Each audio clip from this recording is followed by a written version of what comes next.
The Confederation of African Football, CAF, Disciplinary Committee have awarded Nigeria's Super Eagles 3 points and 3 goals following the abandonment of their AFCON qualifier against Libya. The decision effectively secures Nigeria's qualification for the 2024 Africa Cup of Nations, AFCON, reinforcing CAF's stance on ensuring fair play across African football, after securing a narrow 1-0 victory over Libya in Uyo.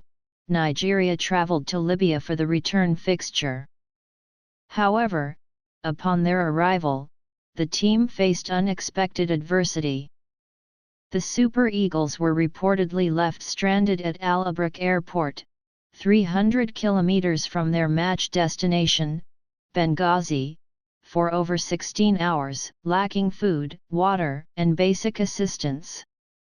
The team's flight, initially bound for Benghazi, was inexplicably rerouted, causing significant discomfort and a delayed journey. CAF's Disciplinary Committee later intervened, suspending the game and launching an investigation into the events that led to the match's cancellation. Following their inquiry, CAF ruled in Nigeria's favor, granting them a 3-0 victory. Additionally, Libya were fined $50,000, with payment due within 60 days.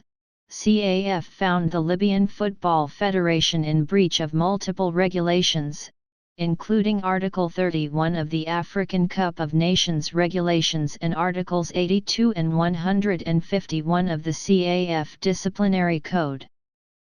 This ruling reflects a broader effort to curb hostile environments for visiting teams in African competitions. President Patrice Motsepe voiced his disappointment on Monday, addressing the recurring issue of unfair treatment. When there was this problem of the Nigerian national team in Libya, I will not comment on that because there is a proper investigation, but I want to emphasize the principle we will not tolerate, he said. Motsepe further noted that CAF will adopt stricter measures against teams engaging in unsportsmanlike behavior, reaffirming the Federation's commitment to upholding fair play standards.